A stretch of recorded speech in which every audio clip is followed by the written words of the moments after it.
नमस्ते सर। बताइए कि कैसे टॉप 10 में आए हैं, क्योंकि आप टॉप 10 वाले हैं। सबसे पहले सभी लोग को बहुत बहुत शुभकामनाएं। भाई आप प्रीलिम्स निकाल चुके हैं। थोड़ा थैंक यू और सर। थोड़ा धीरे आवाज आवत बा।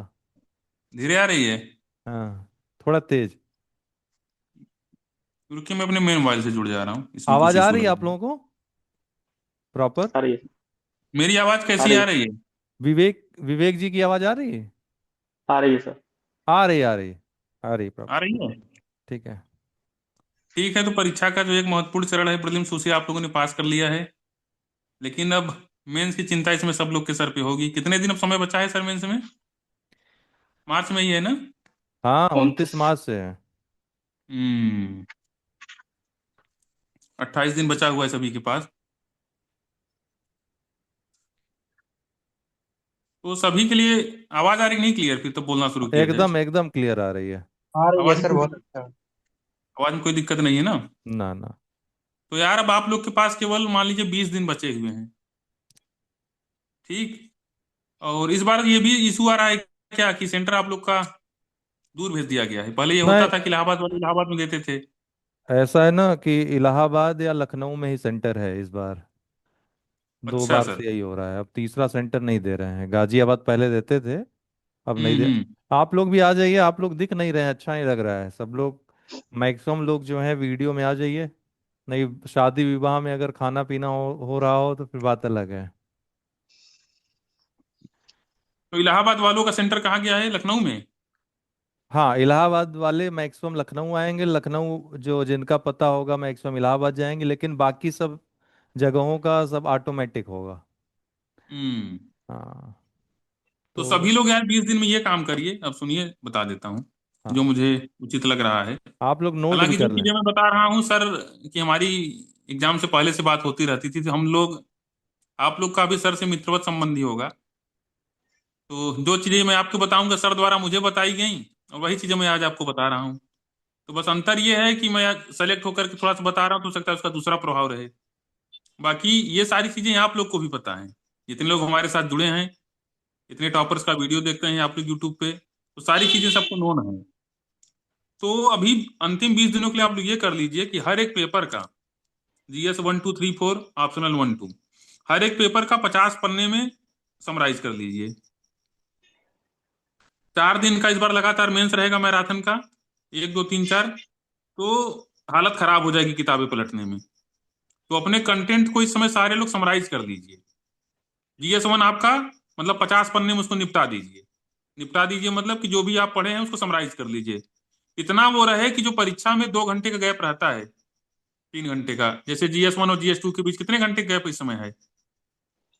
वही रहता होगा 2 घंटे का। हाँ, 2.5 घंटे इतना का इस बार हाँ, दे ढाई दिए। 2.5 घंटे। 2.5 घंटे का रहता है ना। तो आपका नोट्स इतना समराइज कर लीजिए कि वही 2 घंटे में आप जल्दी जल्दी उसे एक या 2 बार पलट सकें। ये काम किए रहेंगे तो एग्जाम वाले दिन बहुत आप लोग कॉन्फिडेंट रहेंगे। वरना लगेगा कि यार कुछ पढ़ ही नहीं पाए, कुछ पढ़ ही नहीं पाए। और मन में भी कई बार डर बना रहता है। ऐसा कर लेंगे तो लगेगा हाँ यही बस 50 पन्ना है, इसी 50 पन्ने को पढ़ के जाएंगे। इसमें से आएगा तब भी लिखना है, इसमें से नहीं आएगा तब भी लिखना है। जो भी लोग मेंस दे रहे हैं, थोड़ा सा अपने अंदर आप लोग, मतलब मैं भी बहुत डरा रहता था। मैं एग्जाम से बहुत डरता था, और पूरे 3 4 दिन तो नींद ही नहीं आती थी। तो मैं भी अपने जैसा ही सभी को समझ रहा हूँ कि थोड़ा सा टेंशन बनी रहती है। तो कंटेंट्स को समराइज कर लीजिए। और हिंदी और निबंध वाले पेपर में तो ज्यादा कुछ करना है नहीं। मतलब हिंदी निबंध को मैं ये मानता हूँ कि इसमें कम एफर्ट से ज्यादा नंबर लाए जा सकते हैं। और जैसे हमारा GS बहुत मेहनत करने पर 200 में से 100 नंबर देता है, यही हिंदी और निबंध हमारा थोड़े से प्रयास से 150 में से 100 नंबर दे देता है। तो हिंदी और निबंध को आप लोग अंडर एस्टिमेट मत करिए। इनको GS 1 2 3 4 या UP 1 और UP 2 जितना समय नहीं देना है, लेकिन तब भी जितनी इसकी जरूरत है उतना दीजिए।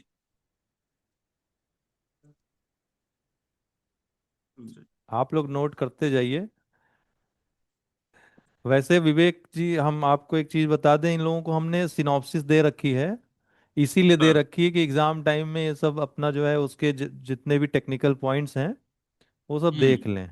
लेकिन खुद से हम्म। बना लें अगर तो ज़्यादा बेटर होगा, क्योंकि आपको पता होगा ना कि आपको क्या क्या पॉइंट वहां पर डालने हैं, क्या क्या नहीं डालने हैं। तो हम्म। उसी जो समराइज हमने दिया है ना, उसमें और ज्यादा आप कुछ पॉइंट्स ऐड करना हो तो ऐड कर सकते हैं। हम्म।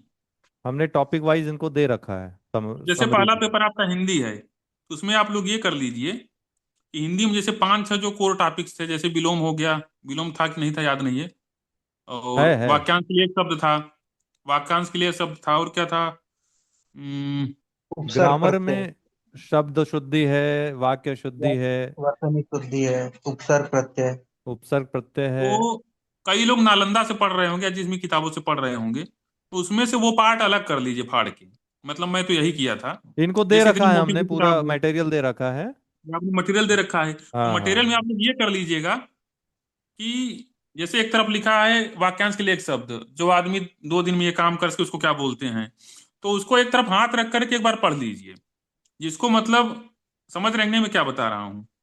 जैसे एक तरफ लिखा है कि जो कभी न थकता हो, उसके आगे कोई एक वाक्यांश के लिए एक शब्द हो गया, तो उधर जो उत्तर है उसको ऐसे हाथ से ढक लीजिए, और फिर पढ़ के देखिए उसका उत्तर याद आ रहा है कि नहीं। तो जो जो आपको याद ना हो उसमें टिक मार लीजिए, जो याद हो उसको छोड़ के जो नहीं याद हो उसमें टिक मार लीजिए। तो इससे क्या होगा कि एग्जाम के दिन केवल वही पढ़ के जाइएगा जो आपको याद नहीं है। समझ रहे हैं, रहते ढेर सारे हैं ये, अब एग्जाम वाले दिन आप कितना पढ़ेंगे, तो हमें उन्हीं पर फोकस करना है जो हमें याद नहीं है। अभी से आप लोग एग्जाम वाले दिन की तैयारी शुरू कर दी, एग्जाम वाले दिन में मोट मान के कि कल हमारा एग्जाम है। सभी लोग अपने दिमाग में ये बना लीजिए कल हमारा एग्जाम है तो हम क्या क्या मतलब कर लें।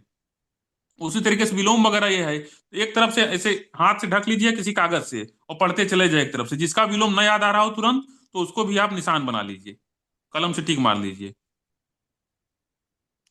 तो इन सब में एकदम कोर फिक्स नंबर मिलते हैं हिंदी में, चाहे मुहावरे हो गए और चाहे वाक्यांश के लिए एक शब्द हो गया, चाहे विलोम हो गया। मतलब अगर आपने सही जो लिखा है वही सही लिख दिया तो 2 में से 2 नंबर, 3 में से 3 नंबर। मैं तो अपनी 2020 वाली कॉपी देखने भी गया था आयोग में, तो मेरा एक मुहावरा केवल गलत था 2020 वाले में, जिसमें मेरा फाइनल सिलेक्शन नहीं हुआ था। तो उसमें 30 में से मुझे 27 नंबर मिले थे सर, मुहावरे वाले में। बताइए, 30 नंबर आपको 30 में 30 मिल सकते हैं? एक ऐसा पोर्शन है बहुत आगे आपको ले जाएगा ये। जो 30 मार्क्स है मुहावरे लोकोक्तियों वाला, आपको हम्म। कितना आगे ले जाएगा वो। और उसमें भी सर जो एक गलत था उसका वजह ये था कि उसका मुझे मुहावरे का अर्थ नहीं पता था, अच्छा अच्छा। हाँ। तो इसलिए उसका नंबर कटा था, अर्थ में से तुक्का मार दिया था उसमें। हम्म। तो मुहावरे में भी ये ध्यान रखना है आप लोग को, सर भी बताए होंगे कि एग्जैक्ट अर्थ लिखना है। एग्जैक्ट। जो मतलब उसमें पृथ्वीनाथ पांडे में दिया हुआ है, यानी जो किताब में दिया हुआ है, ये नहीं कि अपने अपने शब्दों में लिखना है। भाव वाला अर्थ नहीं चलता मुहावरे वाले में, ये सभी लोग ना। ध्यान दे लीजिए, एग्जैक्ट उसका लिखेंगे तभी 3 में से 3 नंबर मिलेगा आप लोग को, सटीक एकदम अर्थ। हम्म। अगर उसमें लिखा है कि 9 2 11 होना मतलब भाग जाना, तो आपको यही लिखना है कि भाग जाना, ये नहीं लिखना है कि चल जाना। मतलब जो एग्जैक्ट उसमें अर्थ लिखेंगे तभी उसमें नंबर मिलेगा मुहावरे वाले में। हम्म। और मुहावरे वाले में भी आप लोग यही कर लीजिए, जो मैं अभ्यास बता रहा हूँ हिंदी के लिए बहुत जरूरी है। ये कर लेंगे तो एग्जाम वाले दिन बस वही पढ़ के जाएंगे जो याद नहीं रहेगा। एक तरफ ढकना शुरू कर दीजिए, या कोई आपके आसपास हो घर में उससे पूछवा लीजिए, जो जो याद ना हो उसी में हाईलाइटर से निशान लगा लीजिए, और फिर वही एग्जाम के सवेरे 2 घंटा पढ़ के दे दीजिएगा। क्यों सर? बिल्कुल, हमने 500 पीवाईक्यू के वीडियोस बनाए हैं। जो ठीक। 500 के आसपास पीवाईक्यूज हैं, वो हम्म। हमने इन लोगों को दिए हैं कि कभी भी कहीं भी यात्रा भी कर रहे हैं, कहीं भी हैं, ऐसे समय पे ऑड समय में भी हैं, तो उसको सुन सकते हैं कान में लगा करके। तो उसको और सुन उसको सुन ले सर, उसमें से जो जो याद ना हो उसको लिख लें। लिख लें, नहीं लिखा हुआ तो है ही। सुनने से हम्म। क्या होगा, चीजें रिपीट होंगी ना इन लोगों की। हम्म। सुनने से कभी कभी होता है ना, कई चीजें हमने उसमें कुछ हंसी मजाक भी किया होगा, थोड़ा सा दूसरे तरीके से बोले हम्म। होंगे, तो वो माइंड में इनके रह जाएगा, है ना? इसलिए वो जरूरी होता है। हिंदी मीडियम वाले छात्रों के लिए मतलब हिंदी साहित्य, वो क्या बोलते हैं, हिंदी और निबंध, ये दोनों एज वाले पेपर हैं। तो हो सकता है अंग्रेजी माध्यम वाले भी जुड़े हों, तो आप लोग को थोड़ा सा इसमें एक्स्ट्रा एफर्ट डालना पड़ेगा। बाकी हिंदी मीडियम वालों के लिए मेरा ये बोलना है कि आप लोग को जो हिंदी की वजह से थोड़ा सा हो सकता है नुकसान उठाना पड़े, तो उसकी भरपाई ये दोनों पेपर आपके कर सकते हैं, निबंध और हिंदी।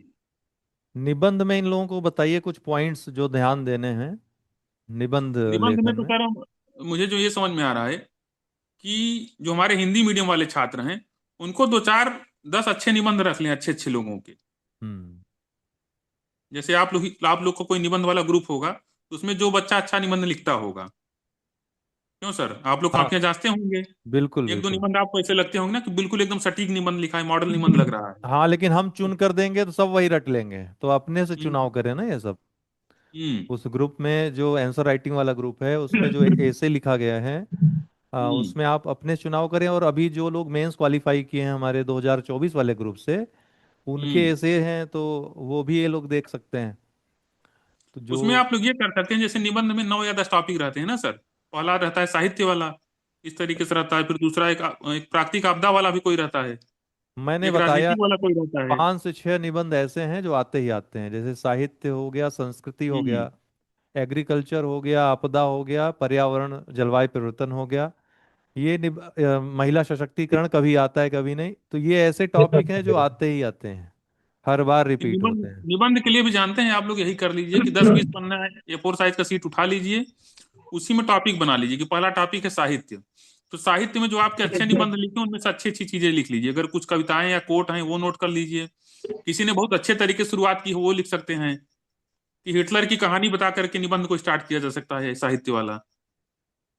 उसी तरीके से मतलब निबंध में 10-20 टॉपर्स का मतलब 10-20 लोग की अच्छी कॉपियां देख लीजिए। और हर टॉपिक पे 2-2 3-3 पन्ने का ऐसे बना लीजिए कि साहित्य पर 2 पन्ने का हमने समराइज बना लिया। उसी तरीके से राजनीति पे कुछ अच्छे अच्छे कोट लिख करके बना लीजिए। क्यों सर। बिल्कुल। और इनको जीएस का भी कुछ बताएं, एक तरफ सामान्य से बता अध्ययन रहे में। हैं सर, जैसे इनको हिंदी का डर भी हो बहुत गया, लग अब रहा निबंध है। में निबंध में ये कर लेंगे। जैसे हिंदी मीडियम वाले छात्रों को निबंध में ये फायदा रहता है सर कि कविता कहानियां लिख करके बहुत अच्छा प्रभाव छोड़ सकते हैं एग्जामिनर पे। हम्म। तो कविता कहानियां हमें तत्काल वहां परीक्षा हॉल में बैठ के नहीं याद आएंगी। हम अच्छा, पहले से एक विवेक, एक्सरसाइज किए विवेक के रहेंगे कि बारे में मैं राजनीति। बताऊंगा। विवेक ने आशिकी वाला एक सॉन्ग इनको याद आ गया था, वो लिख दिया था ऐसे में। क्यों विवेक? अब कौन सा सॉन्ग था सर याद नहीं है, लेकिन उसमें तुरंत ही बेरोजगारी पे एक निबंध आया। हाँ वही। 21 वाले में। तो बेरोजगारी पे मुझे कोई कोट कविता कहानी याद नहीं आ रही थी। तो मैं गाने वाने उसमें खूब सुनता था। अब तो थोड़ा कम हो गया नौकरी प्रेशर में। तो बेवफा सनम का एक गाना था सर, कि मेरा हाँ दर्द तुम ना समझ सके मुझे इस बात का मलाल है, हाँ। जरा फिर समझ कर जवाब दो मेरी जिंदगी का सवाल है। तो तो यही ये 4 लाइन लिखा। और नीचे फिर लिखा कि मशहूर पाकिस्तानी गायक अताउल्लाह खान द्वारा एक गाना गाया हुआ गाना आज भी उतना ही प्रासंगिक है। तो लेकिन हर किसी का सर तो ये नहीं होगा, हर किसी के साथ नहीं, हर कोई गाना। अभी बहुत सारी हम्म। मूवीज आई हैं, कहीं से भी ये लोग अगर नहीं मिलेगा, कहीं हम्म। कोई कविता कहानी, कोई चीज प्रासंगिक बना सकते हैं आप लोग। कहने का मतलब है कि जो कुछ भी आप देखिए पढ़िए और सुनिए इस समय, उसको हम्म। दिमाग में रखिए, उसको ये सोचिए इसको हम कहाँ यूज कर सकते हैं, किस स्थान पे हम इसका यूज कर सकते हैं। निबंध में बस आप लोग इतना ही अभ्यास कर लीजिए कि जो 10-20 अच्छे निबंध हैं उनको देख लीजिए, पढ़ लीजिए। और 4-5 पन्ने में, हर टॉपिक पे 4 पन्ने में कुछ बना लीजिए, ताकि एग्जाम वाले दिन आप वही पढ़ सकें। जैसे बेरोजगारी मतलब नहीं, राजनीति रहता है आप लोग का टॉपिक, और प्राकृतिक आपदा रहता है। तो इन सब पे अभी से तैयार कर दीजिए क्या क्या लिखा जा सकता है। तो सर आप थोड़ा सा इसमें इन लोग की मदद कर दीजिएगा कि ये लोग प्राकृतिक आपदा पे 4 बढ़िया बढ़िया कविताएं, इनमें से आप कुछ की शुरुआत कर सकते हैं, कुछ का कंक्लूजन कर सकते हैं। इनको बना बनाया निबंध हम दे देंगे, ये लोग अपने हिसाब से उसको थोड़ा सा मोल्ड करके, हम्म। ठीक है, अपडेट कर लेंगे अपने हिसाब से, कुछ हम्म। अपने कोट उसमें ऐड कर लेंगे इस तरीके से। क्योंकि यूपी पीसीएस में लगभग प्रिडिक्टेबल निबंध आते हैं सर। हम्म। यूपीएससी जितना वो नहीं रहता कि कुछ भी आ जाता है उसमें। तो यूपी पीसीएस में अगर आप लोग थोड़ा सा तैयारी करके जाएंगे तो बहुत अच्छा लिख सकते हैं। हाँ, यहाँ तक ये कि यहाँ आप लोग होता अपने क्या है ना कि साथियों 30 का भी। 35 40 निबंध तैयार करने लगते हैं तो तैयार हो नहीं पाता है। 8 10 निबंध पे फोकस रहेंगे तो बढ़िया तैयार हो जाएगा। और जो टॉपिक है हमने जो डिस्कस किए, जैसे एग्रीकल्चर हो गया, आपदा हो गया, पर्यावरण जलवायु परिवर्तन हो गया, भारत की विदेश नीति हो गई, ठीक है, और कोई महत्वपूर्ण योजना अगर आप तैयार कर सकते हैं तो थोड़ा डाटा के साथ तैयार करना होगा उसको। इधर साहित्य और समाज हो गया, साहित्य संस्कृति हो गया, एक और खुला है संस्कृति हो इनका गई। सिलेंडर सिंह का, थोड़ा बंद कर दीजिए, आवाज रिपीट कर रही है। हाँ, नहीं कोई और है, हमको लग रहा है कुछ वाइज आ चलें रही थी। जी, अभी बिल्कुल ठीक है। है, अभी ठीक है। तो सर। आप और लोगों को कुछ पूछना हो तो पूछ सकते हैं। GS1 के लिए भी आप लोग जी एक बार बता दूं सर, उसके बाद इन लोगों से बात कर लिया जाए हाँ लास्ट हाँ में। हाँ, एक बार जीएस बता दीजिए आप पूरा। हाँ।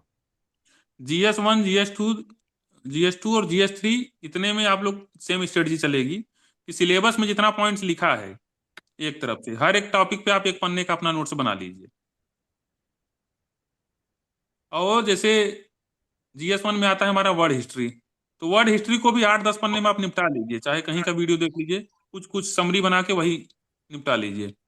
जैसे वर्ल्ड वॉर 1 है तो एक पन्ने में अपना लिख लीजिए क्या कारण थे, क्या प्रभाव हुआ, और अन्य सारी चीजें। उसी तरीके से कोई रूसी क्रांति है, फ्रांसीसी क्रांति है, तो उसको भी एक पन्ने में लिख लीजिए। मतलब इन सब में PhD नहीं करनी है। लोग पहली बार दूसरी बार मेंस में यही करने लगते हैं सर, कि बहुत लंबा लंबा, हम्म। इतना थोड़ा सा इससे बचना है। और जितना ही आपका नोट्स क्रिस्प रहेगा, समराइज रहेगा, उतनी ही आपको आसानी रहेगी। हमारे ब्रेन की भी जो क्षमता है वो लिमिटेड है, बहुत ज्यादा चीजों को नहीं आत्मसात कर सकता वो। तो आपका जो समरी नोट्स रहे, कंसाइज रहे, और वही फिर एग्जाम के दिन रिफ्लेक्ट होगा। उसी तरीके से जैसे हमारा ये मॉडर्न हिस्ट्री है, मॉडर्न हिस्ट्री में आप ये कर सकते हैं कि स्पेक्ट्रम का जो समरी रहता है, स्पेक्ट्रम में हर एक चैप्टर का अंत में समरी रहता है ना, क्यों? सब सुन रहे स्पेक्ट्रम हैं। का हर अभी चैप्टर के अंत में समरी रहता है ना। अभी सब श्रोता वाले मोड में है, आप बोलिए।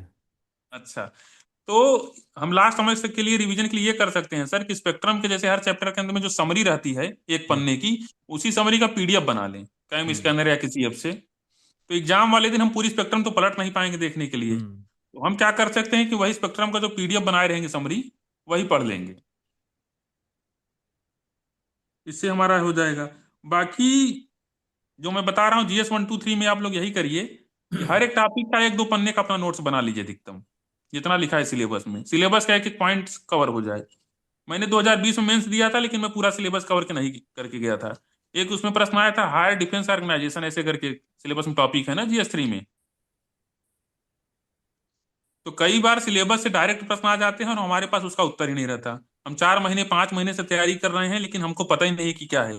तो सबसे पहले आप लोग ये चेक कर लीजिए कि सिलेबस का हर एक टॉपिक कवर हो गया कि नहीं, हर एक टॉपिक के बारे में आप जानते हैं कि नहीं।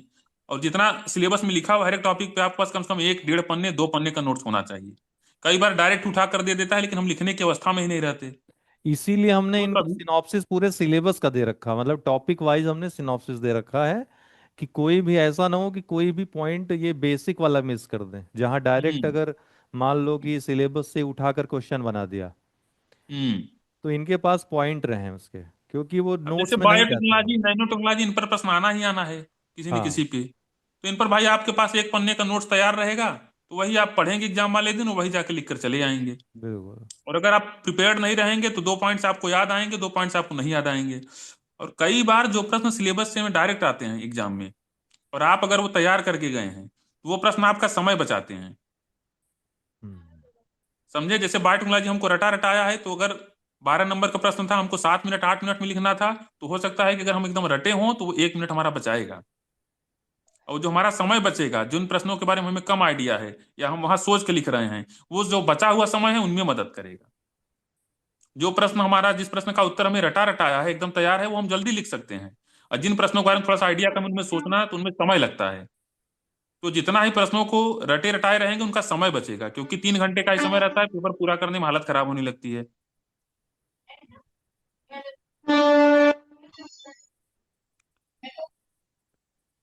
और GS4 में भी, इथिक्स में भी आप लोग ये कर सकते हैं कि जो नोट्स वगैरह आपके पास है, सारी चीजों की डिफिनीशन लिख लीजिए कि इमोशनल इंटेलिजेंस क्या है, और अच्छे अच्छे एग्जाम्पल उसमें जितना अपना ह्यूमन टच देंगे, आप लोग अपनी जिंदगी से जोड़ेंगे, मतलब अपने आसपास से जोड़ेंगे। मतलब किताबी भाषा की जगह जो अपना व्यक्तिगत टच रहता है वो लिखेंगे तो बढ़िया रहेगा। और एग्जाम्पल वगैरह भी थोड़ा सा, मेरा ये कहना है कि इथिक्स में लोग 2-4 कोचिंग का नोट्स देख लिए हैं, वही पुराने एग्जाम्पल्स डालते हैं। जैसे कि अशोक खेमका हो गए, तो ये सब अब हमको लग रहा है चीजें थोड़ा सा ऑब्सलीट हो गई हैं। थोड़ा सा इथिक्स में एग्जाम्पल अब बदले जाएं सर। एथिक्स मतलब में 10 साल हमने से तो वही। कहा है कि जैसे महाभारत काल के एग्जाम्पल्स, बहुत सारे एग्जाम्पल्स आपको हम्म मिल जाएंगे। वर्तमान समय में तो हर दिन आपके लोकल में ही, अपने जिले में ही देख लीजिए, बहुत सारे एग्जाम्पल्स आपको मिल जाएंगे। ठीक है, तो उनको आप रख सकते हैं उसमें। ठीक है, जो सुना एग्जाम्पल ना तो हो मुझे लगता है एग्जामिनर कि ने, ऐसा। अशोक खेमका जी ने बढ़िया काम किया है, उनकी तारीफ है, ठीक है, लेकिन अब एग्जामिनर वही देखते थे, सब बच्चे वही लिख रहे हैं अशोक खेमका का है, तो उसका भी तो लगता है कुछ यार थोड़ा सा नया मिले। तो थोड़ा सा ये प्रयास कर लिए, अगर कुछ नवाचारी एग्जाम्पल मिल सकते हैं तो वो बढ़िया रहता है, वो अच्छा इम्पैक्ट डालते हैं एग्जामिनर पे। बाकी यूपी स्पेशल 1 और 2 के बारे में मुझे थोड़ा सा आइडिया कम है सर, हमारे समय तो था नहीं है। लेकिन उसमें भी यही हाँ, स्ट्रेटजी बनाई जा सकती है कि जितना सिलेबस में टॉपिक्स लिखे हैं, हर चीज पे आपके पास 1 1.5 पन्ने का नोट्स हो। और GS 1 2 3 4 इनमें जो यूपीएससी की पीवाईक्यू है वो भी देख लीजिएगा, यूपीएससी और यूपीपीसीएस के। जैसे 2019 वाला जो यूपीपीसीएस का मेंस था, उसमें यूपीएससी के काफी सारे क्वेश्चन डायरेक्ट उठा के रिपीट कर दिए थे, 2019 वाला। हमने किया है क्या ना कि इस बार इन लोगों के लिए पूरे सिलेबस का टॉपिक वाइज क्वेश्चन हम्म। आंसर बना करके पीवाईक्यू के बेस पे हमने दे रखा है, जिससे हम्म। उस टॉपिक से कोई भी क्वेश्चन आए तो उसमें समाहित हो जाए, उनके सारे पॉइंट्स उसमें आ जाएं। तो काम तो आसान हो गया है, बस ये सब क्या करें कि वो पॉइंट कम से कम पहले नोट कर लें पूरा, और हम्म। उसकी रीडिंग भी लगा दें अगर। और जैसा कहा ना कि सिनॉप्सिस, सिनॉप्सिस भी दे रखा जो लास्ट टाइम में एग्जाम हॉल के ठीक पहले आप पूरा पढ़ सकते हो, पूरा सिलेबस उसको एक बार आप देख सकते हो, तो कुछ पॉइंट लोग आपका जैसे लिखने में कुछ लोग लिखने में अच्छे होंगे सर, और कुछ लोग को थोड़ा सा लिखने में झिझक होती होगी। नहीं, तो जिन लंबे लोग समय के से लिखने आंसर राइटिंग कर रहे हैं तो हम्म। शुरुआत में तो थी, बहुत सारे लोगों के साथ प्रॉब्लम थी। अब जो आंसर राइटिंग नहीं किया होगा, डायरेक्ट जाएगा वहां लिखने, तो उसके लिए तो यही इस समय हो सकता है कि वो जो कुछ पढ़ रहा है इस समय तेजी से लिखने का प्रयास करे, ताकि स्पीड, राइटिंग स्पीड बन जाए उसकी। हम्म। थोड़ा सा आप लोग ये भी कर लीजिएगा, जहां तक मुझे लगता है, कि एक बार सिलेबस सारा याद रखिए अपने पास। GS 1 का क्या सिलेबस है, जैसे बता दें कि पहला टॉपिक में रहता है विश्व युद्ध, तो विश्व युद्ध में क्या है, पहले वर्ल्ड वार 1 है, वर्ल्ड वार 2 है, फिर फ्रांसीसी क्रांति है, फिर रूसी क्रांति है। सिलेबस याद रहने से हमें ये फायदा हो सकता है कि एग्जाम में जैसे कोई नया टाइप का प्रश्न आ गया, उसमें पॉइंट्स नहीं समझ में आ रहे हैं कहाँ से पॉइंट्स लिखें, तो अगर आपको सिलेबस याद रहेगा कि चलो एक विश्व इतिहास से ये पॉइंट इसका उपयोग हो सकता है, मॉडर्न हिस्ट्री में से ये बन सकता है, समाज में क्या योगदान हो सकता है, सोसाइटी आ जाती है उससे पॉइंट्स बना सकते हैं। उसके बाद अगर भूगोल या प्राकृतिक आपदा में कोई पॉइंट्स बन सकता है तो वो कर सकते हैं। तो कई बार इससे ये फायदा हो सकता है, कई बार कोई प्रश्न हम देखते हैं तो हमें लगता है कि यार इसमें पॉइंट्स नहीं समझ में आ रहे हैं, क्या लिखें। तो अगर हमें सिलेबस थोड़ा सा याद रहेगा, सिलेबस के बारे में आइडिया रहेगा कि हाँ पहले विश्व इतिहास है, फिर उसके बाद आधुनिक इतिहास है, उसके बाद फिर भूगोल सोसाइटी है, फिर भारत का भूगोल है, फिर विश्व का भूगोल है, तो उससे हम ये क्या कर सकते हैं कि जिन प्रश्नों के बारे में पॉइंट्स ना समझ में वहां टाइम लग रहा हो, तो हम सोच सकते हैं कि हर एक टॉपिक से उठा के एक पॉइंट्स लिख लिया जाए। उसी तरीके से जैसे GS 2 में आप देख लीजिए क्या रहता है, पॉलिटी है तो कोई पॉलिटी में, और उसके बाद गवर्नेंस है, तो कोई प्रश्न नया टाइप का है तो उसमें एक पॉइंट गवर्नेंस का लिख सकते हैं हम। GS 3 में उसी तरीके से टेक्नोलॉजी है, इंटरनल सिक्योरिटी है। तो मतलब मेरा कहना है कि ये जो सिलेबस सर हमारा है, ये अपने आप में ही एक उत्तर है, मॉडल उत्तर है। चौथा पेपर हमारा इथिक्स है, तो किसी प्रश्न में एक हम इथिकल पॉइंट डाल सकते हैं। जो हम लोग को बनाते थे सर, स्पेशल एक फार्मूला रहता था कि यस से क्या हो गया, याद नहीं आ रहा है, मैं इसमें थोड़ा तैयारी से दूर हो गया हूँ, काफी दिन हो गया पेपर सर, तीन वन से साल लेकर के विवेक, पेपर वन हम्म। से लेकर के पेपर 6 तक जीएस के हम्म। स्टाइल था ना, स्टाइल। हमने पूरे सिलेबस की सिनॉप्सिस इनको दे रखी है। उसका मैंने एक नाम भी, छद्म नाम अंगद रखा है, उस पीडीएफ का मैं हम्म। आपको भी दूंगा, देखिएगा उसको। तो उसमें पूरा सिलेबस कवर है, सिलेबस का टॉपिक वाइज हमने इसीलिए दे रखा है, इनको याद रहे कि किस टॉपिक में क्या क्या है। हम्म। ठीक है, कुछ टॉपिक को हमने थोड़ा कवर अप इसलिए किया है, वहां पे कुछ ज्यादा कवर किया है क्योंकि वो सामान्यतः नोट्स वगैरह नहीं मिलते हैं। जैसे पेपर 2 का हो गया, हमने थोड़ा ज्यादा दे दिया, संस्थाओं के बारे में ज्यादा दे दिया कि और कहीं से पढ़ने की जरूरत न पड़े, यहाँ पर हो जाए। फर्स्ट पेपर में मैंने मुश्किल से कितने पेज का होगा, 50-60 पेज में पूरा फर्स्ट पेपर होगा आई थिंक। तो इस तरीके से इनको हमने सिनॉप्सिस दे रखी है। अब ये लोग कर रहे हैं कि नहीं, अब ये अभी 1 महीना बाकी है। डेली आप एक, ये सोच लो कि हमको एक पूरा जो सिनॉप्सिस वन, GS 1 का है जैसे, तो आज हमको सुबह उठ करके GS 1 की सिनॉप्सिस पढ़नी ही पढ़नी है। तो इस तरह से हम्म। भी करेंगे तो पूरा एग्जाम आने तक आप पूरा सिलेबस कवर कर लोगे। ठीक है, बाकी तो जो आप नोट्स पे काम कर रहे हो, जो कर रहे हो तो रहेगा ही वो, आपका ज्यादातर समय तो वहीं जा रहा है। लेकिन एक छोटा समय अगर आप 50 पेज तेजी से रीडिंग लगाने पे अगर कर दो, तो आपका कोई टॉपिक छूटेगा नहीं और सारे पॉइंट दिमाग में रह जाएंगे। और थोड़ा सा यार आप लोग को मैकेनिकल अप्रोच भी लगाने की जरूरत नहीं है इस समय। जैसे कुछ लोग क्या करते हैं कि जो प्रश्न पढ़े हैं उन्हीं का उत्तर लिखेंगे। इतना आप लोग प्री की तैयारी किए हैं और लगातार तैयारी परीक्षा में जुड़े हुए हैं, तो अपने अंदर ये भरोसा रखिए। और लिखते लिखते अभ्यास भी हो जाता है। जैसे सर हम जब शुरू में टेस्ट लिखते थे, पहला दूसरा टेस्ट लिखते थे, उस समय जो प्रश्न नहीं आते थे उनमें उत्तर बनाना नहीं आता था। लेकिन जैसे जैसे हम आखिरी टेस्ट की तरफ बढ़ते चले गए, तो जो प्रश्न हमें नहीं भी आ रहे हैं, थोड़ा उनके बारे में कम जानकारी है, तो अपने शब्दों में बना करके उनका कि ये ऐसे परिभाषित किया जाए, ये है, इसके चार ये फायदे रहे, चार नुकसान रहे और ये कंक्लूजन रहा। तो आपका जो सबकॉन्शियस माइंड्स है उसमें इतनी सारी चीजें हैं कि किसी प्रश्न के बारे में अगर आपको आइडिया नहीं तो उसमें पैनिक करने की जरूरत नहीं है। आपने जो इतना इतिहास भूगोल सारी चीजें पढ़ी हैं, प्रीलिम्स की तैयारी की है, तो वहीं पर आप तुरंत उसका उत्तर बनाकर लिख सकते हैं। क्योंकि कोई भी टॉपिक एलियन टॉपिक तो आएगा नहीं। वही सोसाइटी, वही इतिहास, वही भूगोल, वही जीएस फॉर इथिक्स, उन्हीं में से घुमा फिरा के रहता है। तो हो सकता है उसका आपको डायरेक्ट सीधा उत्तर न पता हो, लेकिन उसके बारे में आगे पीछे कुछ न कुछ आइडिया हो, तो उसके आधार पर भी उसका उत्तर बनाकर लिखा जा सकता है। और मैं 2020 की अपनी मेंस वाली कॉपी भी देखने गया था यहाँ पर आयोग में, तो मैंने ये भी देखा कि जिन प्रश्नों के बारे में मुझे कम आइडिया था, अपने से उत्तर मैंने बना के लिखा था, उनमें भी मुझे मतलब 8 में से 3 3.5 नंबर मिल गए थे, 12 में से 5 5.5 नंबर मिल गए थे। तो इसको मैं इसलिए ये बता रहा हूँ कि आप लोग जैसे एग्जाम देने जाएंगे, 20 प्रश्न आपके सामने रहेंगे, तो 20 में से हो सकता है कि 12 13 ही या 14 ही आपको बहुत अच्छे से आते रहें। 5 6 7 प्रश्न ऐसे हो सकते हैं जिनके बारे में आपको आइडिया कम है। तो पता लगा आप उन 500 प्रश्नों को लेके एग्जाम में पैनिक करने लगे, परेशान होने लगे, तो उनको देख के परेशान नहीं होना है। अपनी क्षमता पर इतनी आप लोग को भरोसा रखना है कि जिन प्रश्नों के बारे में हमें कम आइडिया है, हम इतना प्रीलिम्स की तैयारी किए हैं, मेंस की तैयारी किए हैं, हम उनको भी वहीं पर उत्तर बनाकर लिख ले जाएंगे। और आप लोग जो टेस्ट में अभ्यास कर रहे हैं उसमें भी ये चीज देखा करिए कि जो प्रश्न आपको नहीं आते, कि आप उनका उत्तर लिख ले रहे हैं कि नहीं बना करके। नहीं आते मतलब कि एकदम 100% सटीक उसका उत्तर नहीं आ रहा है, लेकिन आसपास अपनी पूर्व ज्ञान पूर्व समझ से उसका बना बनाए थोड़ा सा उत्तर वहां बना सकते हैं। क्यों सर? डायमेंशन क्रिएट करना अगर आ गया इन लोगों को, हम्म। तो कम भी पढ़े रहेंगे तो भी बहुत अच्छा लिख कर आएंगे। और मैं डायमें डायमेंशन वाला इसीलिए तो बोल रहा हूँ कि सिलेबस जैसे आपको समझ में रहेगी कि सिलेबस में हाँ। पहले विश्व इतिहास पे शुरू होता है, फिर आधुनिक इतिहास, तो ये सारी चीजें आपको डायमेंशन क्रिएट करने में मदद करेंगी, कुछ नए टाइप के प्रश्न रहेंगे। दरअसल समस्या क्या है ना विवेक, की लोग पता नहीं कहाँ कहाँ से, मुझे आज ही एक बगल में ही एक स्टूडेंट रहता है, हम्म। और उसको विश्वास नहीं हो रहा था। वो पता नहीं कहाँ से मोटी मोटी किताबें लेकर आया और उसमें पूरा जो है लगा हुआ था, बड़ा डिस्टर्ब सा था। तो मुझसे हम्म। मिला भी, बोला ऐसा ऐसा है। वो प्रीलिम्स में एक मैंने यहाँ पर एक सेमिनार किया था, तभी से मुझको जानता है, उसके बाद मुझसे मिला नहीं था। तो मैंने ये सारी चीजें उसको बताई, बड़ा प्रसन्न, बड़ा उसका दिमाग, अभी शाम को फोन किया था तो बड़ा हल्कापन लग रहा था उसको। नहीं तो उसको तो इतना ही आइडिया नहीं था कितना पढ़ना है, उसको लग रहा था पूरा पढ़ना होगा। हम्म। तो सबसे बड़ी बात यह है कि लोगों को, कई लोगों को ये विश्वास नहीं है कि हम इतना पढ़ने से मेरा हो जाएगा, कितना पढ़ने से नहीं होगा।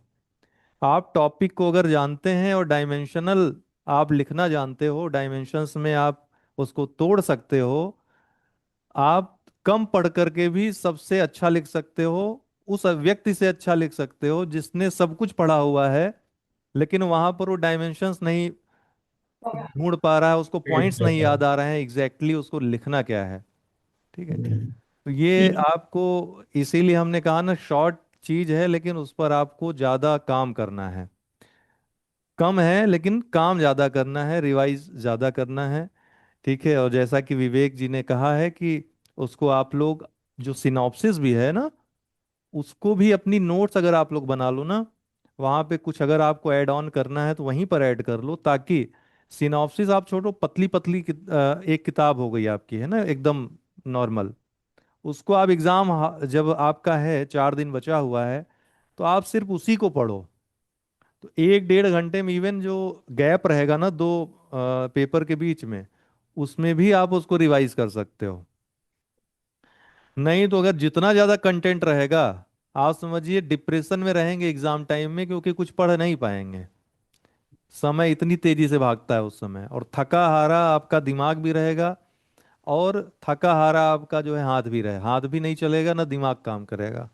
तो उस समय यही स्ट्रेटजी काम आएगी, और इस पर आपको अभी से काम करना होगा। ठीक है। तो सभी लोग अपने नोट्स को समराइज कर लीजिए। मतलब समराइज मतलब कि जो भी हम पढ़ रहे हैं, अब उसको हम अंत समय की ओर ले जाएं। कि हमारा अब एग्जाम 2 दिन बाद है, हम इतना अपना चीजों को समेट लें कि हम एग्जाम वाले दिन उसे रिवाइज कर सकें। क्योंकि इस परीक्षा प्रक्रिया में आप लोगों का कॉन्फिडेंस में रहना बहुत जरूरी है। नहीं तो अगर आखिरी समय आप लोग आकर पैनिक करके कोई बीमार होने लगा, फिर उससे इश्यू हो जाता है।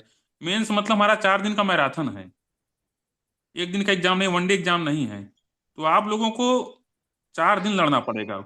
जो जोश और मोटिवेशन पहले दिन था हिंदी और निबंध वाले दिन, वही जोश और मोटिवेशन आपको आखिरी दिन भी होना चाहिए, यूपी 1 और यूपी 2 वाले दिन। नहीं तो जो लोग, कई लोग होते हैं सर कि बीच रास्ते में ही हार मान लेते हैं। नहीं, शुरू स्टूडेंट्स में 1-2 दिन मैसेज अच्छे कर से रहे एग्जाम हैं दिए। कि स्टूडेंट्स हम्म। मैसेज कर रहे हैं कि इस सेमिनार से बहुत कॉन्फिडेंस आया है। तो इसीलिए लास्ट टाइम में हमने आप लोगों को बुलाया है। विवेक जी, आप लोग थोड़ा सा इन लोगों की हेल्प करें, क्योंकि आप लोग इस प्रोसेस से गुजर चुके हैं। और हम्म। जो भी हेल्पफुल आपके सजेशन हैं ये सब नोट भी कर रहे हैं, इनके दिमाग में भी नोट रहेगा। और बाकी क्लैरिटी जो सिलेबस को लेकर के है, जो नोट्स को लेकर के है, कैसे आपको यूज़ करना है, उस पर हमने अभी चर्चा कर ली। अगर आप लोगों के कुछ प्रश्न हो तो हम ले लेंगे। विवेक, अगर आपको कुछ और लगता है कि इन लोगों को। और सर ये भी बोलना है कि इसमें सर मतलब पढ़ाई से हट के लोग अपने थोड़ा सा, आप लोग 15-20 दिन अपने खाने पीने का भी ध्यान रखिए थोड़ा सा। अच्छी चीजें मतलब फल फूल, ये सारी चीजें बढ़ाइए। हाँ। क्योंकि एग्जाम के दिन प्रेशर रहता है, उस समय 4 दिन का भाग दौड़ में है। आप लोग कोई लखनऊ गया हो तो कोई कहाँ गया हो, खाना पीना अच्छे से हो नहीं पाता। तो थोड़ा सा आप लोग अगर इधर अपने स्वास्थ्य का ध्यान रखे रहेंगे, खाना पीना अच्छा किए रहेंगे, तो वो 4 दिन आपको परीक्षा से लड़ने में मदद करेगा। क्योंकि इस समय भी कुछ लोग दिन रात बस पढ़ रहे हैं, सेहत का ध्यान नहीं रख रहे हैं। हो सकता है कि उन्हीं 4 दिनों के दौरान आपकी तबीयत खराब हो जाए। तो फिर कितनों तैयारी किए रहे आपको, मतलब रैंक टैंक टॉप 10 में आने की इच्छा थी, लेकिन उस दौरान तबीयत ही खराब हो गई, एग्जाम प्रक्रिया से ही बाहर हो गए। तो पढ़ाई लिखाई के साथ साथ स्वास्थ्य पे भी हमें उतना ही ध्यान रखना है इस समय। अपना खाना पीना, ये नहीं कि दिन रात बस पढ़े पड़े हैं, खाने पीने से कोई मतलब ही नहीं। स्वास्थ्य पे भी ध्यान रखें थोड़ा सा। आने जाने से भी बचें। जैसे दूल्हा जो है, शादी वादी होने वाली होती है तो उसको कहीं आने जाने नहीं दिया जाता हम्म। है ना। कहीं ऐसा ना हो कि गड़बड़ हो जाए कहीं। तो इसी तरीके से आप लोग भी कहीं आइए जाइए मत। अपने आप को कैमरे कमरे में जो है बंद करके रखिए एक प्रकार से। इस समय ठीक है। मौसम भी बदल रहा है, थोड़ा सा ध्यान रखिएगा कि पता लगा किसी को फीवर ही हो गया, 4-5 दिन बुखार से ही पीड़ित हैं, इसमें पंखा बहुत वगैरह चला नुकसान हो जाता के। है, बहुत नुकसान। आप लोगों को नहीं पता, अगर एग्जाम टाइम में बीमार हुआ कोई तो बहुत नुकसान हो जाता है उस समय। इस समय तो जो लोग आयुर्वेद पे जाते हैं ना, उनको ही मैं सजेस्ट करता हूँ कि नहीं, एलोपैथ लेकर के जल्दी अपने आप को सही कर लो। जो साइड इफेक्ट अभी तक होंगे मैं बाद में आप लोग उससे को इसलिए निपट बता लेना रहा है। हूँ कि मैं एज आपको स्टूडेंट बता रहा हूँ, क्योंकि मैं भी भाई उसी परीक्षा प्रक्रिया से जुड़ा रहा हूँ। मैं आपको ज्ञान देने के लिए बीसी नहीं जुड़ा हूँ, बस ये सोच रहा हूँ कि एज ए मित्र, एज ए फ्रेंड, आप लोग को जो जो सजेशन दे सकता हूँ, ये चीजें हो सकती हैं, तो इसलिए मैं इन सारी चीजों को बोल रहा हूँ। और ये जो एग्जाम प्रक्रिया है हमारी, तैयारी के साथ साथ कॉन्फिडेंस का भी है। और जो मैंने अभी आपको बात बोली कि किसी प्रश्न के बारे में कम आइडिया हो, तब भी मन में ये भरोसा रखिए कि हमने इतनी तैयारी की है तो हम इसका उत्तर बनाकर लिख ले जाएंगे।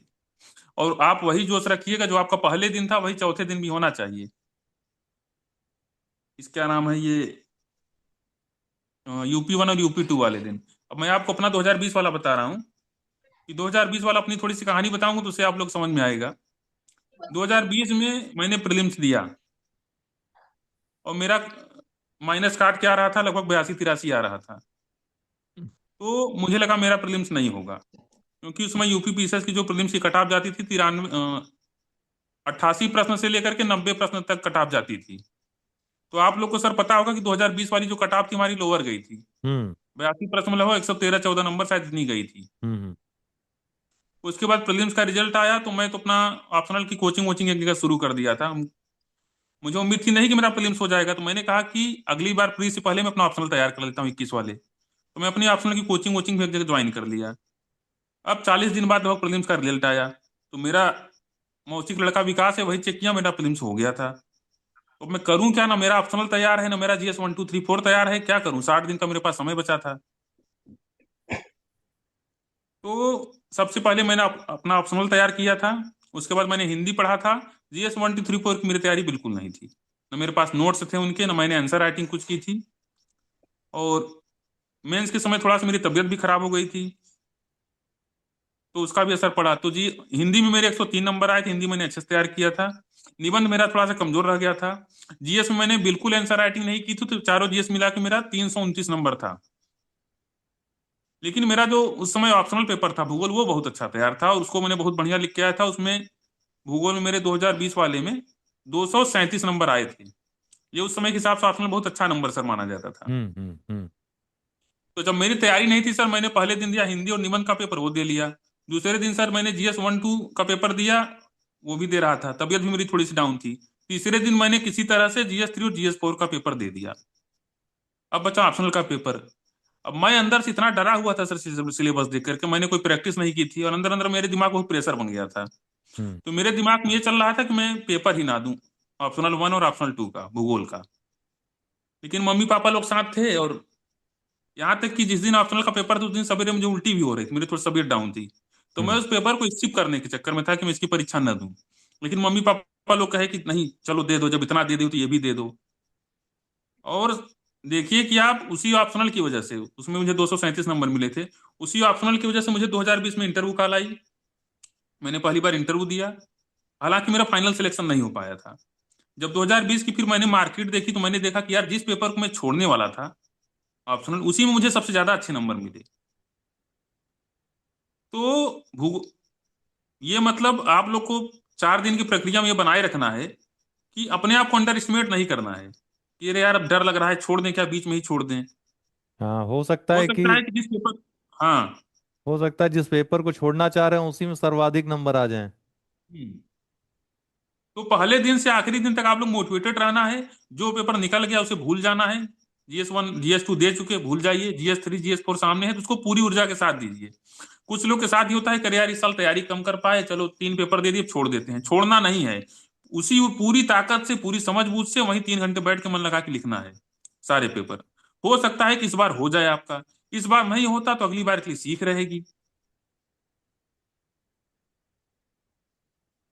और 2020 में जब मैं 60 दिन की तैयारी से इंटरव्यू तक पहुंचा, तो उसी ने मेरा कॉन्फिडेंस एकदम बढ़ाया। हम्म। मैंने कहा यार मेरा हिंदी तैयार है, देखो हिंदी मुझे अच्छे नंबर मिल गए। निबंध मेरे कम थोड़ा सा नंबर थे, बाकी सबसे मेरा दिक्कत था जीएस।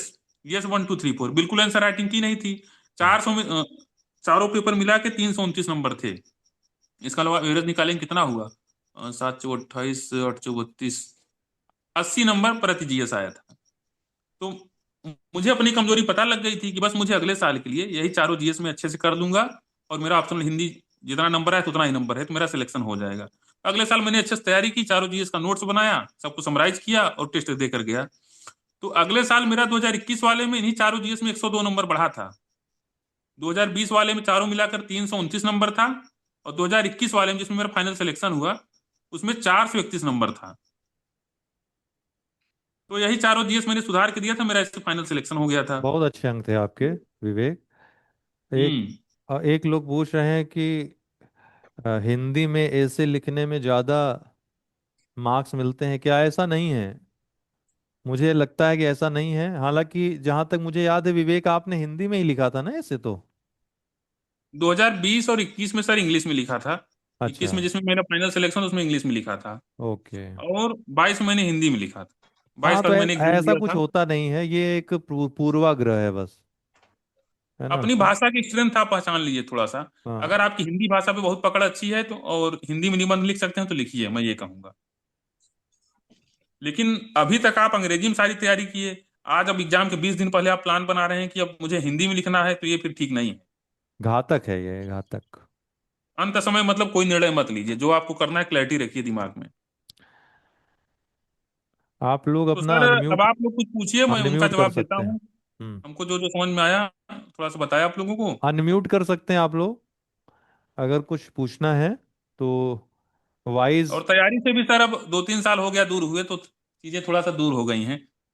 कोई सर नहीं। मुहावरे कैसे याद रखे बताइए, थोड़ा ट्रिक बताइए इसके मु- लिए। भूल जाते हैं याद। किसके एक लिए? दो दिन में भूल जाते हैं मुहावरे के लिए, मुहावरे लोकोक्ति। एक दो दिन बाद अर्थ भूल जाता है। रोज रिवीजन तो करिए भाई उसका। रिवीजन करियो, पूछवाइए, जैसे कोई रूममेट वगैरह हो ना, तो उसको दे दीजिए कि लो भाई किताब लो, इसको पूछो, याद कराओ मुझे। बार बार जहां जहां गलत हूं फिर से याद कराओ, यही किया जा सकता है, बार बार पढ़ेंगे तो याद होगा। उसके अलावा कोई और इसका समाधान नहीं है। सुन सकते हैं, वीडियो भी है, उसको भी सुन सकते हैं। सर पेपर पूरा नहीं होता है। इसके हेलो। लिए यार सभी के लिए बहुत सारे जो लोग धीरे लिखते हैं उनके साथ यही समस्या रहती है, हमको शुरू से ही समय पकड़ कर चलना है।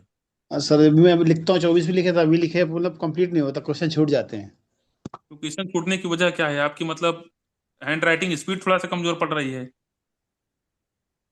सर तो आपने जो टेस्ट सीरीज वगैरह दी उनमें क्या स्थिति रही, टेस्ट में कैसे रहा?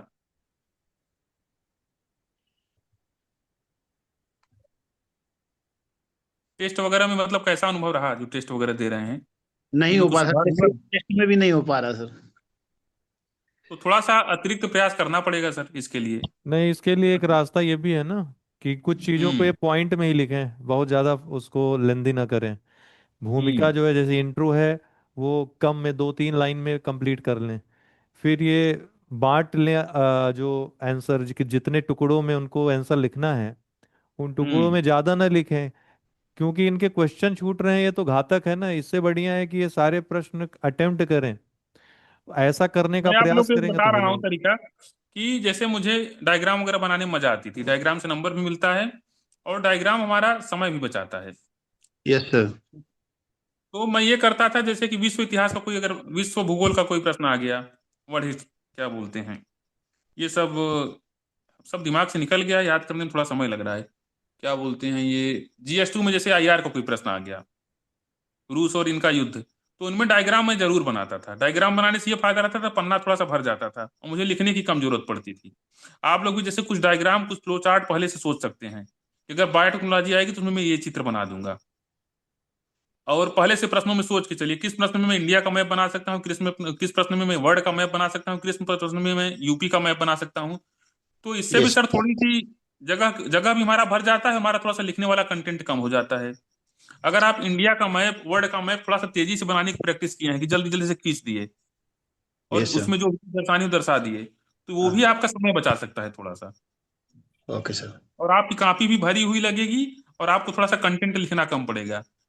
तो मैं लिखने की बजाय चित्र बनाना ज्यादा प्रीफर करता था, अगर जहां मुझे समझ में आया कि चित्र बनाना है तो जल्दी से चित्र बना देता था और लिखने वाला कंटेंट थोड़ा सा कम कर देता था। ठीक सर। इससे तो प्रेजेंटेशन सर भी काफी हेडिंग अच्छा हो बनाने में जाएगा आपका। दिक्कत आ रही हम्म। क्या कह रहे हैं? इनका है, हेडिंग प्रेजेंट, बनाने में दिक्कत आ रही है। तेजी बोलिए हेडिंग थोड़ा के सा। लिए आप लोग वही जो मैंने बताया कि सिलेबस के टॉपिक को थोड़ा समझ लीजिए, कि सिलेबस में पहले इतिहास है, फिर भूगोल है, फिर सोसाइटी है, फिर उसके बाद ये गवर्नेंस है, उसके बाद इथिक्स है, उसके बाद टेक्नोलॉजी है, तो इन्हीं से पॉइंट्स बनाइए। लेकिन सर कितना एक्सप्लेन करना ये समझ नहीं लगता है। मैंने टॉपर्स की कॉपी देखी है तो वो लोग खाली एक हेडिंग बना के एक एग्जांपल डाल दे रहे हैं, कुछ उसको एक्सप्लेन ही नहीं कर रहे। और जब ज्यादा एक्सप्लेन करते हैं तो फिर अरे टाइम कम पड़ एक्सप्लेनेशन का जाता समय है। नहीं रहता है वहां पे बहुत, यही आप कर दो देखिए जो बहुत हमारी बहुत कॉपी की रहता है। चेकिंग होती है, जहां तक मुझे सर पता है, आप लोग हो सकता है कि बताइए इसको, कि हम्म। जैसे 8 नंबर का प्रश्न है तो मेरा कम से कम उसमें 8-10 पॉइंट होना चाहिए। जो एग्जामिनर कॉपी चेक करता है उसके पास एक बना बनाया फॉर्मेट रहता है, कि हम्म। अगर इंट्रोडक्शन लिखा है तो लो आधा नंबर, कंक्लूजन लिखा है तो लो आधा नंबर, पॉइंट्स कितने लिखे हैं, 10 पॉइंट्स लिखे हैं, इनमें से आपके चलो 6 पॉइंट्स ठीक लग रहे हैं तो चलो 6 पॉइंट्स का 3 नंबर ले लो। इस तरीके से मार्किंग होती है, क्यों सर? हाँ बिल्कुल।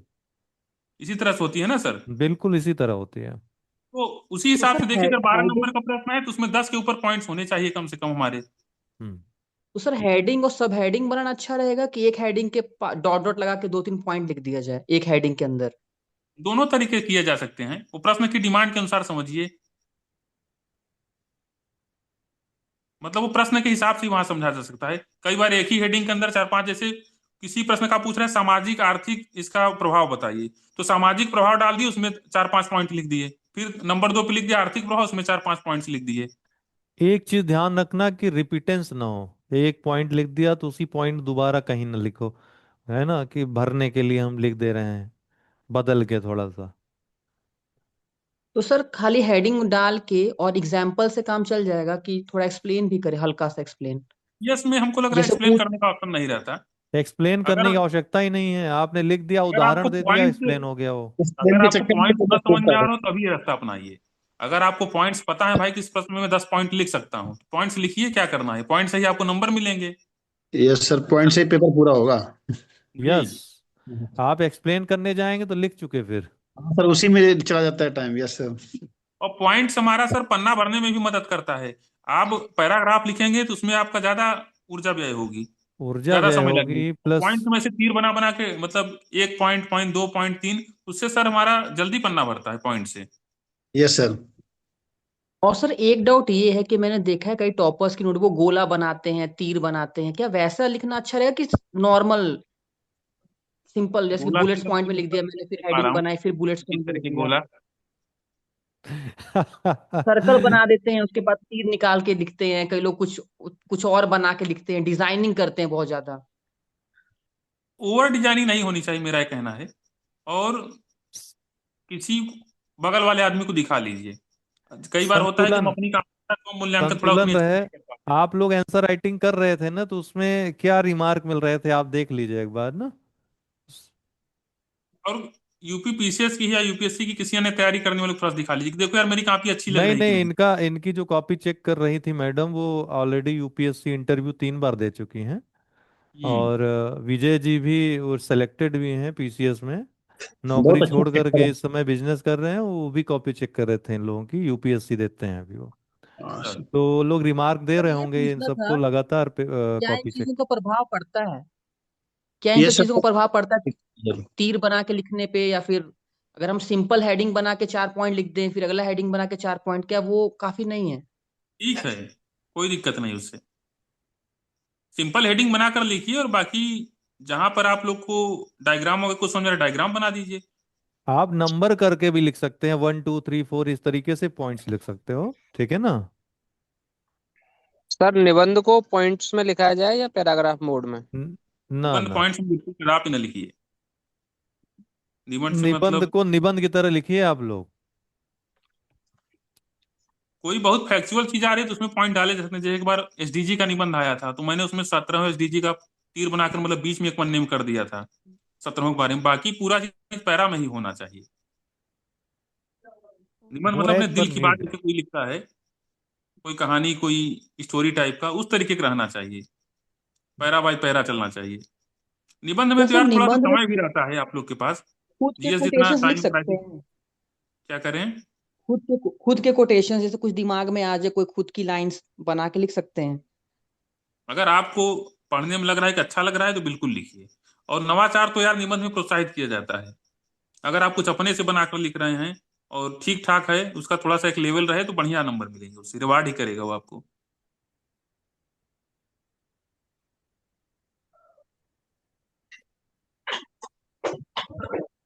और ये चीज आपका उसमें भी मदद करेगा। निबंध में मतलब खुद से अगर आप कुछ इनोवेशन कर रहे हैं, इथिक्स में भी मदद करेगा। क्यों सर। बिल्कुल। इथिक्स में भी नवाचार का महत्व है मुझे लगता है। अगर आप अपनी भाषा में अपनी कुछ कविताएं या अपना कुछ लिखना चाहते हैं अपनी जिंदगी से रिलेटेड। आप बिल्कुल इनोवेशन करिए, भाषा में करिए, कंक्लूजन में करिए, इंट्रो में करिए, कहीं भी करेंगे आपको उसका इनाम मिलेगा इनोवेशन का, ठीक है ना। इनोवेशन हमेशा उसको अवार्ड ही मिलता है, कभी इनोवेशन को कोई भी खराब नहीं करता है, ठीक है उसको। अब मैं 2022 वाले में ही सर हाँ, परीक्षाओं में मतलब प्रश्नों के हिसाब से गाने वगैरह लिख कर आया था, मुझे 99 नंबर मिले थे हिंदी में। अब समझ मतलब लीजिए निबंध में आपके पास निबंध लिखा था 2022 वाले मेंस में, तो नहीं, 99 नंबर इनोवेशन मिले जब थे। हमको अच्छा लगेगा, आपको अच्छा लगेगा, तो एग्जामिनर को भी तो अच्छा लगेगा, वो भी तो मनुष्य है। उसको भी नई चीजें, नवीनता उसको तो पसंद होती है ना। निबंध में यार एक काम आप लोग और कर लीजिएगा, काली नीली पेन का उपयोग जरूर करिएगा। निबंध में थोड़ा सा समय रहता है हमारे पास। हम्म। क्यों यस सर। सर। जैसे जीएस जीएस में हमारे पास टाइम की क्राइसिस है, कई बार एक ही पेन से पूरा पेपर लिखना पड़ जाता है। लेकिन निबंध में जो कोट्स हैं, जो अन्य सारी चीजें हैं, उनको काली पेन से लिखिए बढ़िया। थोड़ा सुंदर दिखेगा और वो। सर कितने पेज भरने चाहिए निबंध में? क्योंकि किसी की हैंडराइटिंग छोटी है, कोई बड़ा बड़ा लिखता है, तो कई लोग कहते हैं कि अगर 3 पेज में निबंध खत्म हो गया तो एग्जामिनर सोचेगा कि आपने कम लिखा है। नहीं तो यार 6 7 पन्ने तो जाना ही चाहिए कम से कम। ये चीज ध्यान लीजिए, जिनकी हैंड राइटिंग छोटी है वो ये कर सकते हैं कि अपनी 2 लाइनों के बीच थोड़ा सा गैप आप बढ़ा दीजिए। जैसे अक्षर बहुत आप छोटे लिख रहे हैं तो 2 लाइनों के बीच थोड़ा सा जो गैप है वो बढ़ा दीजिए, लेकिन पन्ने आपके भरे होने चाहिए। Yes sir. ये थोड़ा सा करिए उसमें।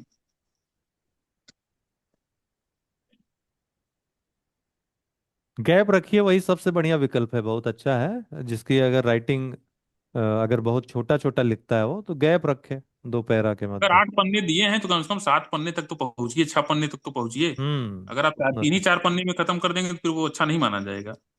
हाँ, पता चला एक पन्ने में लिख दिए पूरा जो है। एक लड़का था हम लोगों के साथ ग्रेजुएशन में, विवेक। सर। वो ऐसे ही लिखता था। हम्म। वो हम लोग जो 10 पन्ने में लिखते थे, वो एक पेज में लिख देता था। और उसको जो है एकदम नजदीक से देखना पड़ता, चश्मा लगा के कभी कभी लेंस से देखना पड़ता था।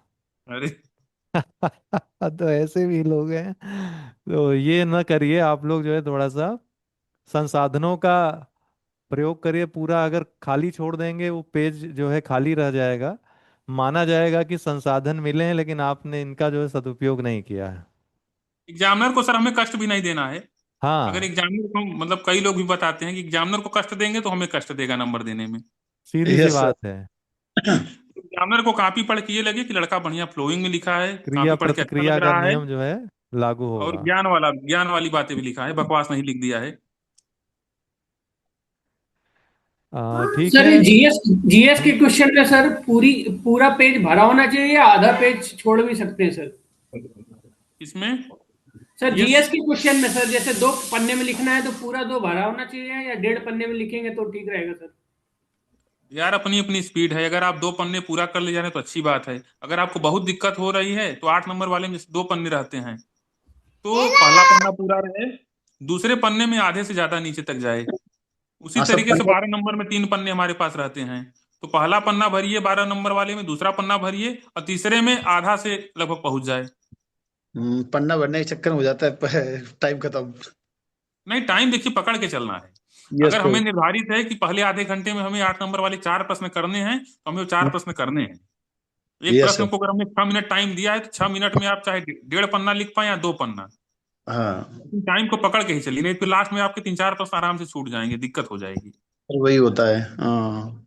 यस अगर सर। आपके पास टाइम है तो भाई 8 नंबर वाले में आप 2 2 पन्ना भरिए, और अगर यस। टाइम कम पड़ रहा है तो उनमें 1.5 पन्ना या 1 पौने 2 पन्ना लिख के आगे बढ़िए।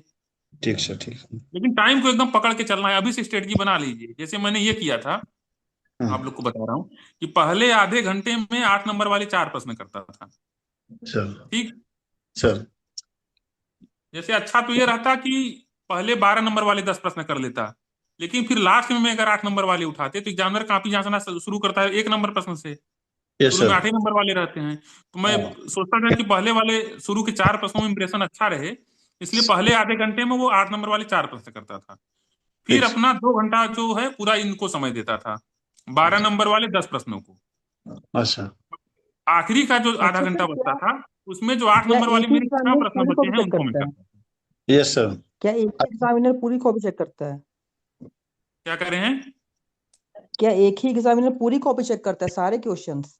हाँ हाँ, ये एक एग्जामिनर चेक विवेक करेगा। विवेक मैं बताऊं, इस बार से चेंज हो गया इस सिस्टम 2025 मेन से। ये अच्छा। सिस्टम चेंज हो जाएगा। ऐसा चेयरमैन ने आकर कहा है कि अब डिजिटली कॉपी चेक होंगी। अब क्या अच्छा सर। होगा, अभी तक होता क्या था, जैसे आपने नहीं शायद सुना होगा, 2023 वाले मेंस में हुआ क्या कि जीएस हम्म। 6 का पेपर दो एग्जामिनर ने चेक किया।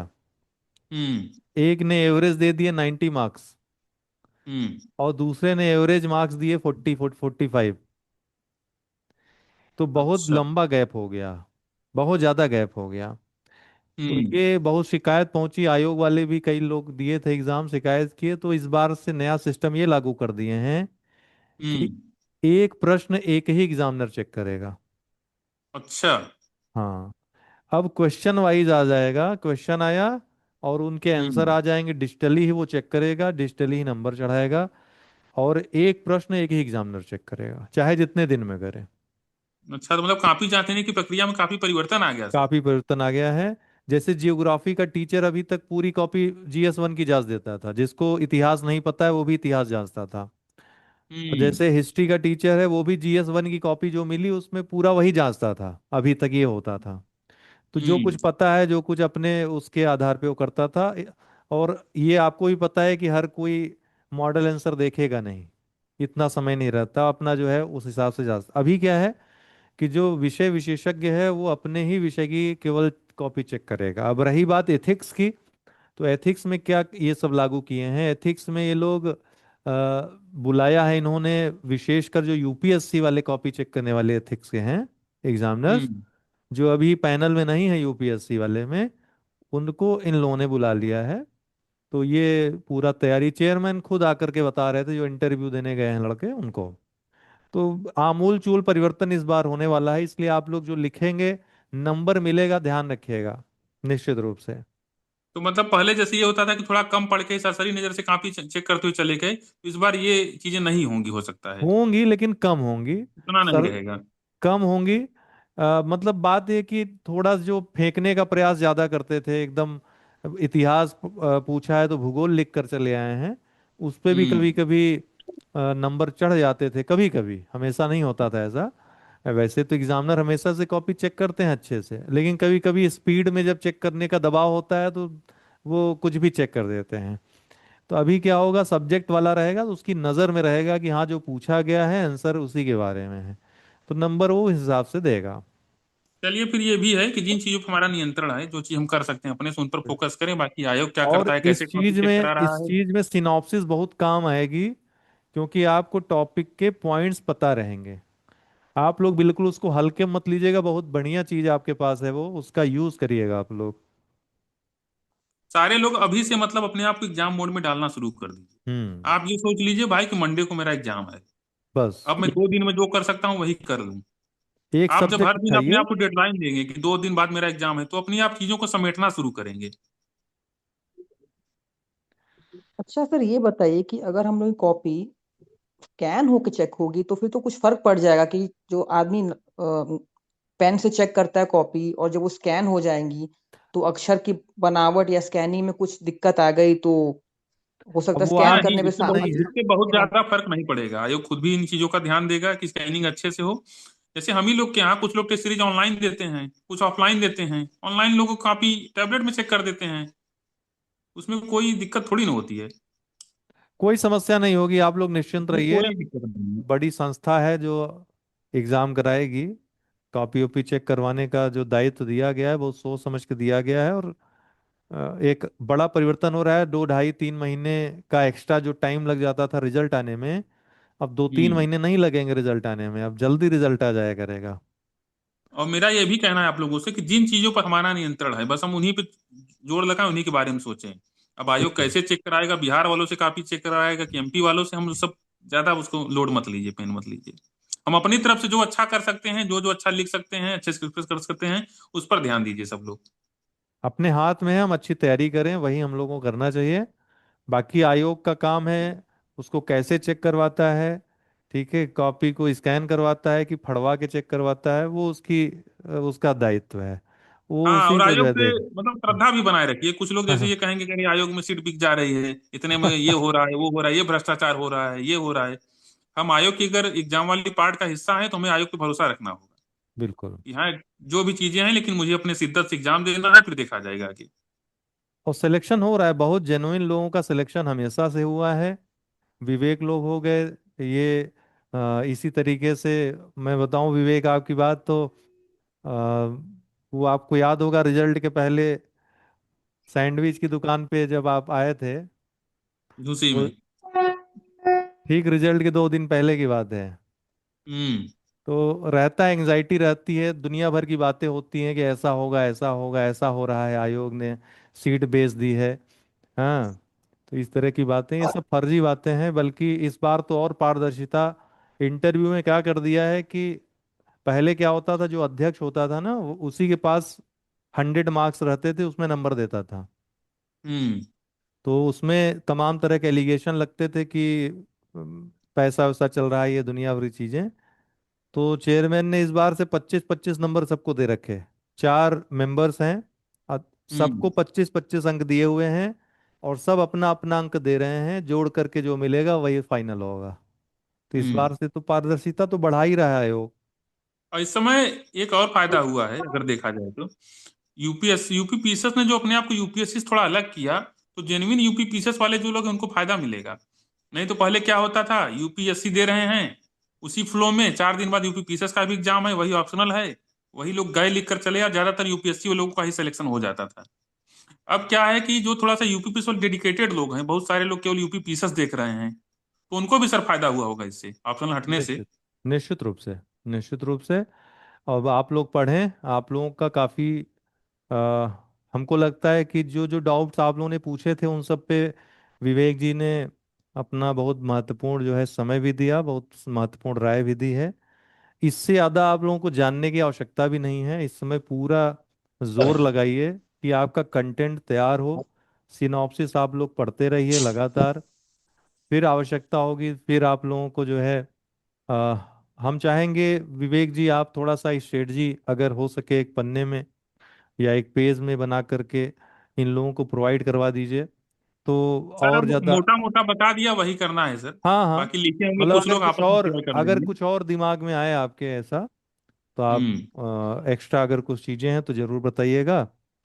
बाकी नंबर गेन करने के लिए सबसे जरूरी यही है कि आप सारे प्रश्न करके आएं, प्रश्न छोड़ें ना।